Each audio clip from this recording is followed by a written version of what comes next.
அனைவருக்கும் வணக்கம். நமது தேசிய சிந்தனைக் கழகம் தமிழ்நாடு வழங்கும் தேசத்தை காத்தல் செய்வோம் எனும் தொடர் சொற்பொழிவு வரிசையில் இன்று அமரர் ஸ்ரீ மதன் மோகன் மாளவியா பிறந்தநாள் 25/12/1861.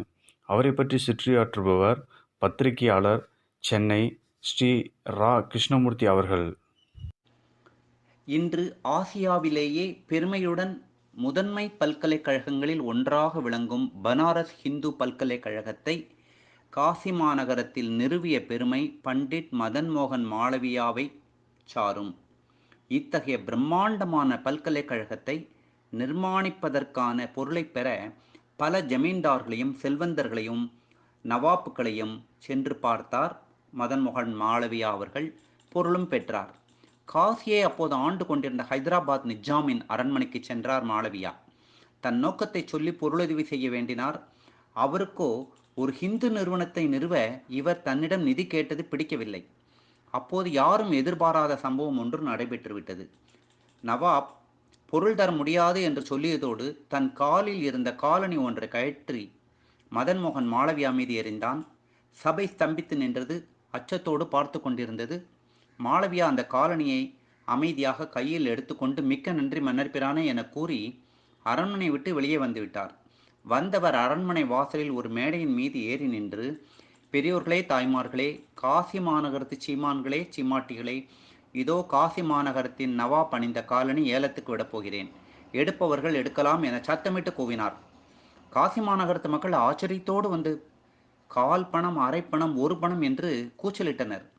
இதை பார்த்த அரண்மனை அதிகாரி அவசரமாக உள்ளே ஓடி, அரசே, உங்கள் காலணி ஏலம் போடப்படுகிறது, கால் பணம், அரை பணமாம், அவமானம், அவமானம் என்று சொல்ல, அதை கேட்டு திடுக்கிட்ட நவாப் தன் நிதி மந்திரி அழைத்தார். ஓடுங்கள், உடனே அதனை ஏலத்தில் எடுங்கள், என்ன செலவானாலும் பரவாயில்லை என ஆணையிட்டார். நிதி மந்திரி விரைந்தார். அதற்குள் ஏலம் சூடுபிடித்து விட்டது. முடிவில் நிதி மந்திரி 1,00,000 வராகனுக்கு அச்செருப்பை ஏலம் எடுத்து மன்னரிடம் கொண்டு வந்து கொடுத்தார். அந்த தொகையை நிஜாமின் நன்கொடையாக சேர்த்து கொண்ட மாளவியா நிஜாமை சந்தித்தார். அரசே, என் மீது தாங்கள் செருப்பை எரிந்தமைக்கு நன்றி, மற்றதை எரிந்தாலும் பெற்றுக்கொள்வேன் என பெருமிதத்தோடு சொல்லி சென்றார்.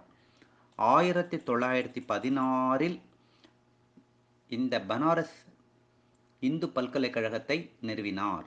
இப்பல்கலைக்கழகத்தின் துணை வேந்தராக 1919 முதல் 1938 வரை பணியாற்றினார். உத்தரப்பிரதேசம் அலகாபாத்தில் பிறந்தவர் மாளவியா அவர்கள். 5 வயது முதலே மாளவியா சமஸ்கிருதம் கற்றார். பள்ளி பருவத்தில் இவர் எழுதிய கவிதைகள் பள்ளி இதழ்களிலும் வார இதழ்களிலும் வெளியாயின. கல்வி உதவித் தொகையில் கொல்கத்தா பல்கலைக்கழகத்தில் சமஸ்கிருதத்தில் இளங்கலை பட்டம் பெற்றார். ஒரு ஆசிரியராக தன் வாழ்க்கையை தொடங்கியவர் சில காலம் தேசிய ஆங்கில நாளிதழ் ஒன்றில் ஆசிரியராக பணியாற்றிய பின் அலகாபாத்தில் சட்டப்படிப்பை முடித்தார். சிறு வயதிலிருந்தே காங்கிரஸ் மாநாடுகளில் ஆர்வமுடன் பங்கேற்பார்.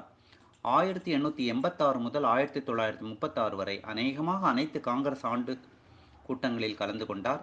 இவர் பிரிட்டிஷ் காலனிகளுக்கு வேலை செய்யும் பொருட்டு இந்தியர்களை அடிமைகளாக கொண்டு செல்வதை எதிர்த்து போராடினார். 1906ஆம் ஆண்டு ஹிந்து மகாசபா இயக்கத்தை நிறுவினார். பிரிட்டிஷாரின் பிரித்தாளும் சூழ்ச்சியை முறியடிக்க இதன் அங்கத்தினர் போராடினர். இந்திய தேசிய காங்கிரசின் தலைவராக 4 முறை பொறுப்பேற்றுள்ளவர். 1920களில் மகாத்மா காந்தியின் ஒத்துழையாமை இயக்கத்தில் பங்கேற்றார். மகாத்மா காந்தியின் தலைமையில் சட்ட மறுப்பு போராட்டம் நடந்து கொண்டிருந்த நேரத்தில் ஷௌரி ஷௌராவில் 2000க்கும் மேற்பட்ட மக்கள் போராட்டத்தில் கலந்து கொண்டு நகரில் மையமாக உள்ள அங்காடிகள் இருக்கும் சந்தையை நோக்கி ஊர்வலம் சென்றார்கள்.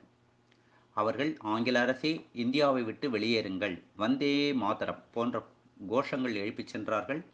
அப்பொழுது கலவரங்களை எதிர்பார்த்து காத்திருந்த போலீஸ் படை ஆகாயத்தை நோக்கி எச்சரிக்கையுடன் துப்பாக்கிச் சூடு நடத்தியது.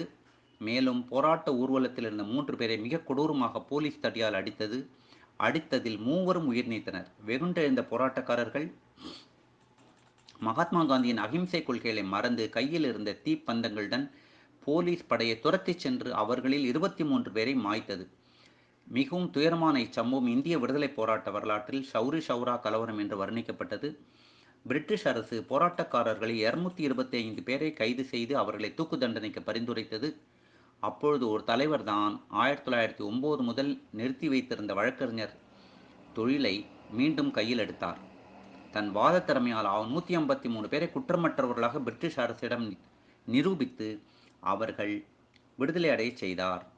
இந்துஸ்தான் டைம்ஸ் நாளிதழின் தலைவராக 1924 முதல் 1946 வரை பதவி வகித்தார். இவரது முயற்சியால் இதன் இந்திய பதிப்பு 1936 முதல் வெளியானது. 1928இல் சைமன் குழுவுக்கு எதிரான போராட்டங்களிலும் பங்கேற்றார். 1932இல் சுதேசி இயக்கத்திற்கான கொள்கை அறிக்கையை வெளியிட்டார். கோவில்களில் தாழ்த்தப்பட்டவர்கள் நுழையக்கூடாது என்ற மரபை உடைத்தெறிய பாடுபட்டார். விடுதலை போராட்ட வீரர் இவர்.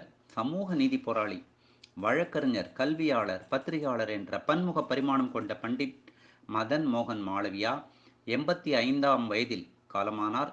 இவர் ஆற்றிய கல்வித் தொண்டுக்காகவும் இந்திய விடுதலை போராட்டங்களில் அவரின் பங்களிப்புக்காகவும் பாரத ரத்னா விருதை அவருக்கு இந்திய அரசு வழங்கியது. ஒருவர் மரணத்துக்கு பிறகு பாரத ரத்னா விருது வழங்கப்படும் 11வது நபர் மதன் மோகன் மாளவியா அவர்கள். நன்றி, வணக்கம்.